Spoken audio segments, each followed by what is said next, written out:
is outside the body and within? What is it that you're aware of?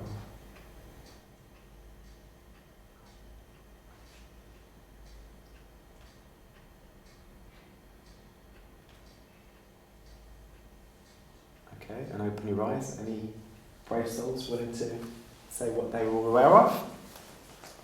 The bells had stopped ringing, so you were conscious of that wasn't there, so your unconscious mind had picked that up before. Everybody else heard the bells? Yes. Okay. Were they conscious that the bells weren't ringing anymore? Yes. Okay, that's one thing. What else? The clock ticking. Oh, the clock ticking, conscious. Okay, so that came up. Something else? The click of the sword fall in that room there. Okay. Yes, yeah. Right, yeah. Breathing. Your own breath and other people's breathing. Right, yeah. Smelling. Okay. The stomach growling. Okay. Yeah. The food going down. Awareness of people around you. The what, sorry? Awareness of people around you. Okay, yeah. So was that a feeling? Yes. Okay. How comfortable you are in this chair. Yeah. And you feel your feet on the ground. Okay. Anybody else? Are some of these different things to what other people were thinking about?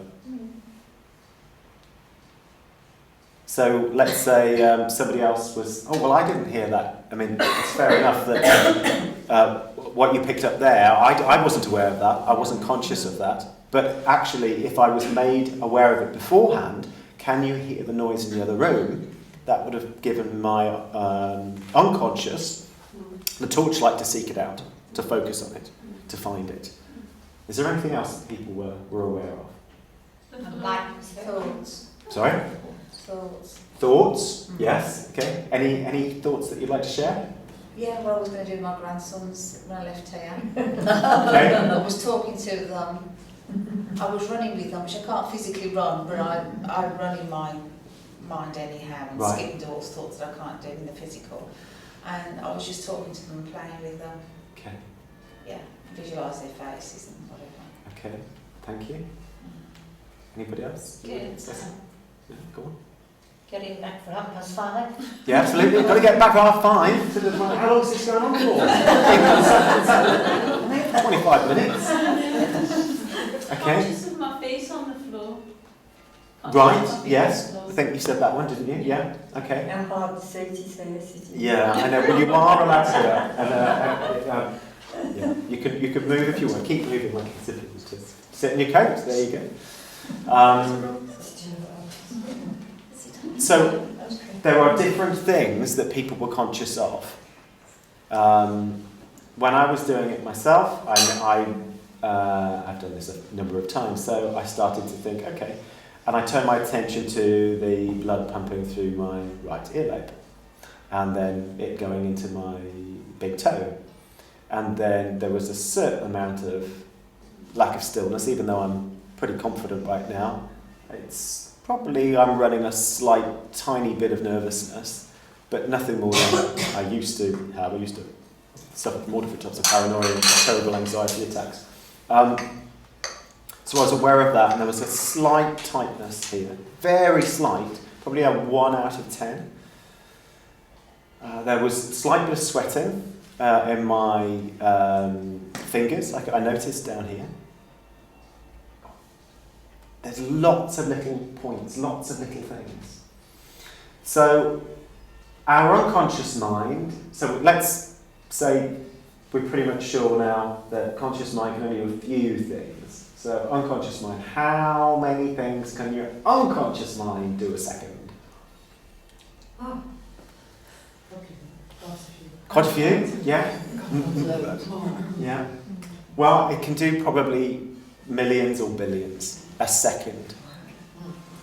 So, just to give an example, I mean, there's 22 people in this room. Let's say our conscious mind can do about 22 things a second, roughly about on average. Let's have a few more people and then get them in here. Let's sort of go for the maximum. 35 people in the room, big room, full room. And how many people on this planet? Just gone up me another billion. We're up to 7 billion. Okay. Well, we don't know how many billion, but it's billions of things. So we're talking about the effect that we could have compared to the rest of the world. So if all the rest of the world decided to do something and we went, no, we're going to override the rest of the world, we're going to do something. We're going to do something different. Let's say the rest of the world was all going to go one way and we went, no, consciously we're going to go another way. We're going to override those billions. How successful do you think we'll be?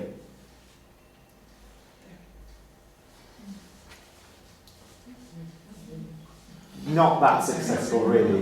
Being that the billions are very strong-willed and they're all going to go west and we're going to go east and go, no, east is the best way. We're going to go east. Come on, we've got to go east. We want to go east. We're going to go east. We're going to go east. So positive thinking.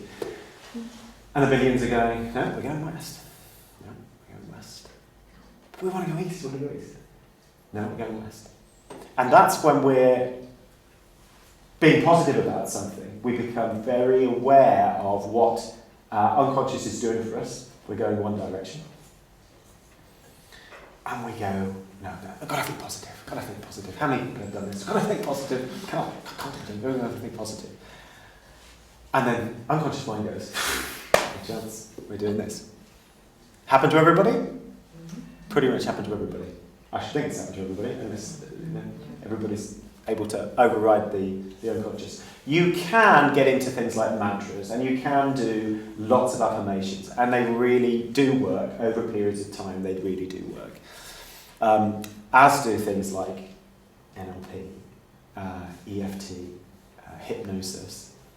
There are lots of other tools and things out there that can help aid the unconscious. But generally, our unconscious minds are in complete control, and they are reacting as a result of our past experiences.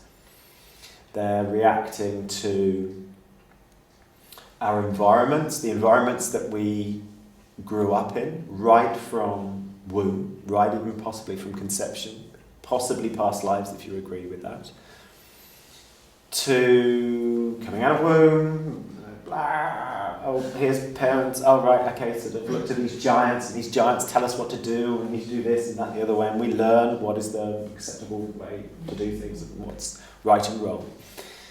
And then we grow up a little bit more than that, and then we start to sort of have a little bit of a personality and say, no, we're not necessarily going to do that, but parents go, oh yes you are, and we go that way. So those experiences up to about the age of 7 are pretty imprinting to how we're going to function throughout the rest of our lives. They are our script. We end up becoming an adult and we think we're in control of our lives. And to a certain extent we are, but we will be manifesting things for the rest of our lives from the vibration that we hold within inside of us. So the impact of childhood does affect us. Does that mean that you can't change your life? I don't know what I said. Does that mean you can't change your life? Okay. So generally, people associate that by going back and, let's say, having therapy or coaching, they are going to deal with things that happened in their past. It's not always childhood. But very often it is, because those childhood experiences are very, very impactful and imprinting. But it could be something that, an incident that happened when you were 20 years old or 30 years old. It was pretty a significant experience. And that is thus affecting your life. Let's say you're aged 40 and you're aware of that this incident still bothers you. So something like hypnosis or EFT or NLP is really, really helpful to deal with the unconscious aspects of that experience. There are things in NLP called change personal history, and in NLP and hypnosis called timeline therapy, and also in EFT now matrix reimprinting, which are all pretty much the same. And you go back in your mind to the experiences that weren't necessarily so nice or weren't so freeing that you feel that there's a limitation blocking you there. You may know consciously, you may not know, maybe just unconscious, of which your unconscious will tell me if we're doing therapy together. And it will say, 7 years old, don't know why, 7 years old, we go back and work on it then. But pretty much, you can go back and create a different memory, so a different experience in the past. And how do you do that? Well, you do it at an unconscious level. So these tools that I got qualified in very often go back to past events and pretty much clear up events. Now, with my own experience, there were many events. There wasn't just one, and there was also dysfunction, as pretty much there is in virtually every family, on many levels. So there weren't just key events. There was a very controlling dad who I was very afraid of, and that wasn't just when I was 7. That was pretty much as I grew up, and there were various experiences. But the more times I went back in my mind and disassociated myself from the inner child, the child within, and gave him hugs, this is something that happens in EFT, which is called matrix reimprinting, and go back and tapping on that child as if he is a little boy who's very scared and very lost. Is everybody familiar with EFT here? Yeah? Okay, so pretty much going back and tapping on that little boy and having him on my knees or wherever, as long as he feels comfortable. And getting him into a place where he feels a lot more resourceful, where he feels he's not afraid anymore, he feels he's in control, he feels he can make a change in the world, and he doesn't feel a victim. Because very often we feel pretty much victims in our life, and I can't do that. Why not? Oh, I just can't do it. Oh, I've tried, I've done this, I've done that, the other. And the limitations are within. They're parts of ourselves, which are effectively younger parts of ourselves, that have made decisions about the world that say we can and we can't do certain things. Public speaking within me is actually pretty good. I was always quite good at it, and I quite enjoyed doing it. Now I know other people would think I couldn't get up there and speak and have all those people look at me, and even have a camera there, possibly lots of other people looking at me. But that was an experience that was very positive for me when I was younger.